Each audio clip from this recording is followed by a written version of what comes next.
Okey, auzubillahi minasyaitonirrajim. Bismillahirrahmanirrahim. Assalamualaikum warahmatullahi wabarakatuh. Saya Nurul Syazwani binti Rosmawi.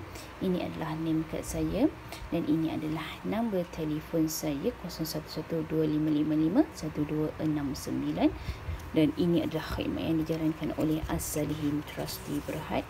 Kami boleh melakukan khidmat menulis wasiat, menjadi wasi dalam wasiat, pentadbiran harta pusaka, menjadi pemegang amanah untuk amanah hayat, perancangan perwarisan perniagaan, perjanjian aset perolehan bersama, dokumen wakaf, dokumen hibah, amanah usia emas. Boleh sahaja hubungi saya di talian ini. InsyaAllah saya akan membantu sedaya upaya saya.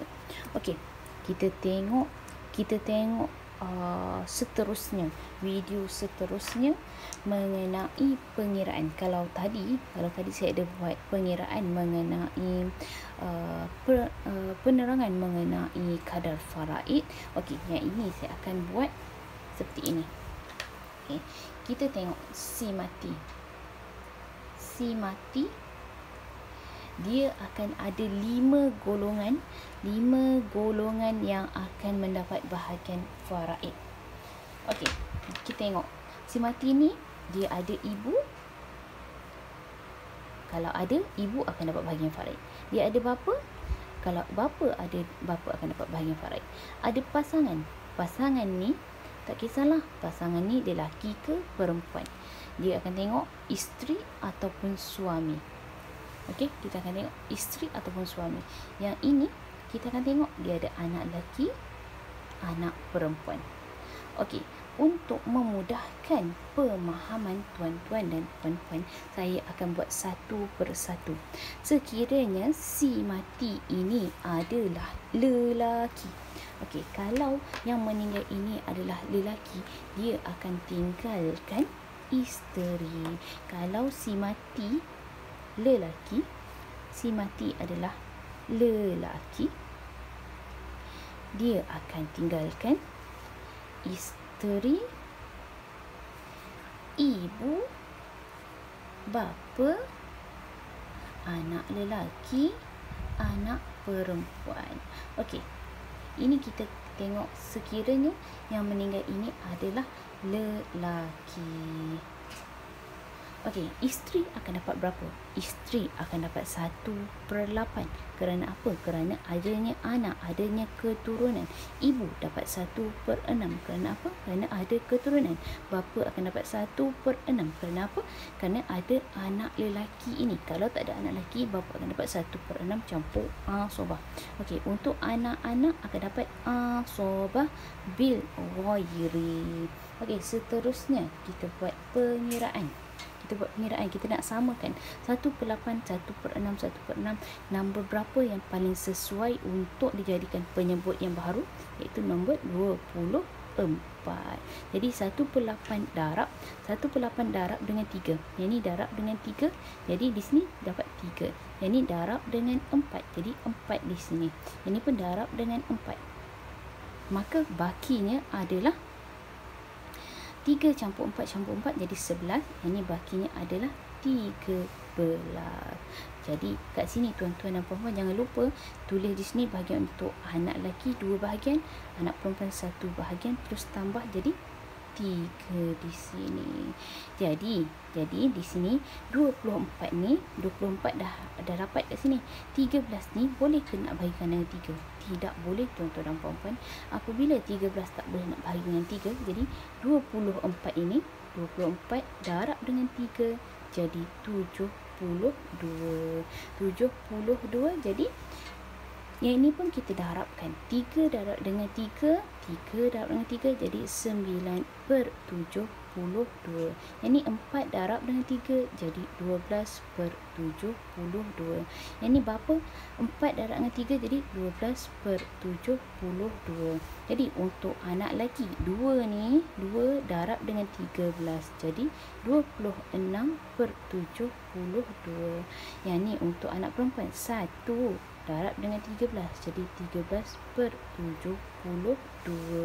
Jadi ini adalah jalan penyelesaian sekiranya sekiranya semua ahli waris yang fardu, ini kita panggil ahli waris yang fardu, iaitu ada ibu, ada bapa, ada pasangan dia isteri lah, sebab yang meninggal ni adalah lelaki kan, yang meninggal ni adalah lelaki, jadi pasangan dia adalah isteri.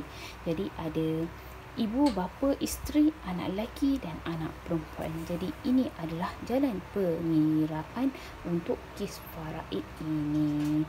Okey, kita tengok pula sekiranya si mati ini meninggal, adalah si mati ini merupakan wanita.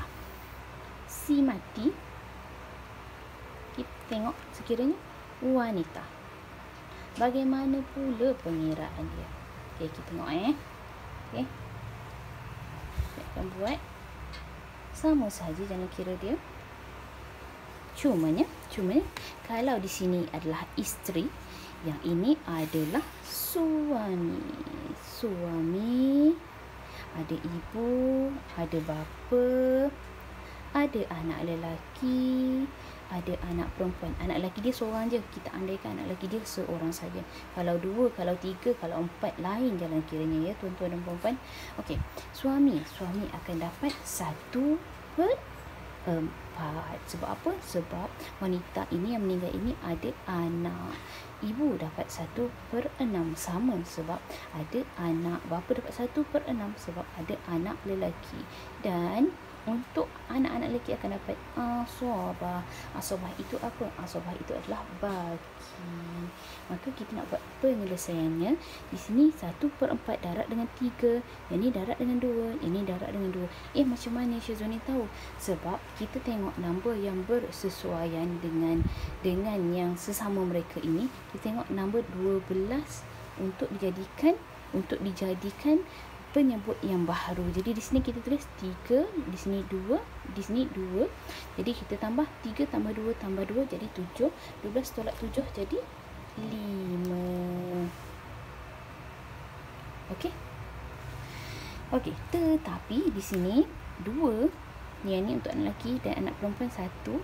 2 campur dengan 3 jadi 1 jadi 3. Di sini 5 tak boleh nak bahagikan dengan 3.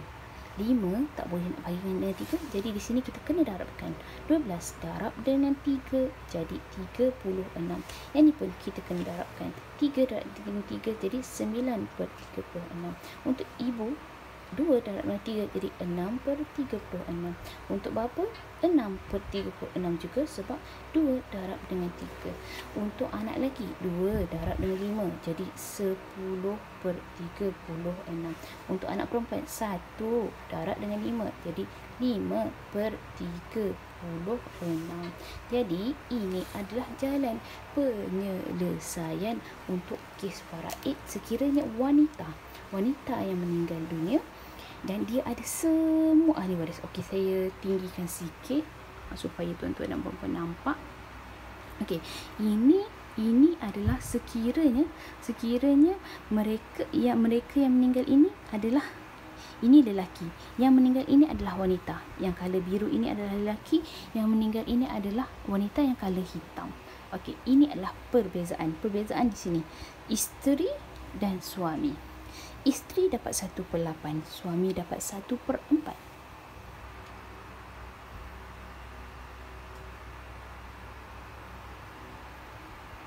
Okey, isteri dapat 1/8, suami dapat 1/4.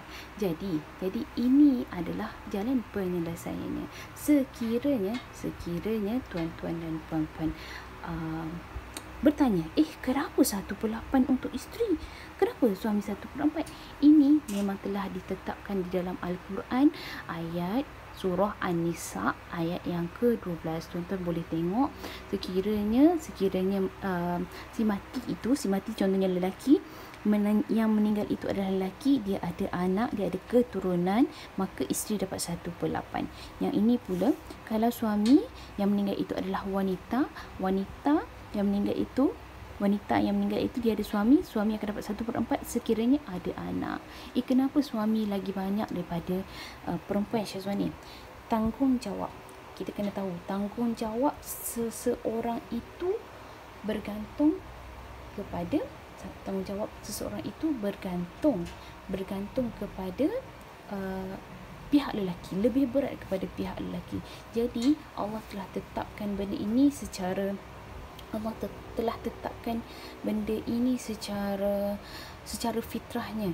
Lelaki memang memberi nafkah kepada isteri, kepada anak, kepada ibu bapa dia. Jadi memang telah ditetapkan bahagian suami lebih berbanding dengan isteri. Isteri 1/8 memang untuk dia sahaja. Memang dia punya tanggungjawab itu kepada diri dia, berbanding dengan para suami. Faraid ini hadir bersama dengan tanggungjawab. Suami ini kena menafkahi anak-anak. Jadi bersesuaian dengan apa yang telah Allah tetapkan. Faraid itu datang bersama-sama dengan tanggungjawab. Okey, saya harap video ini memberi penjelasan kepada tuan-tuan dan puan-puan. Semoga ia bermanfaat. Assalamualaikum warahmatullahi wabarakatuh.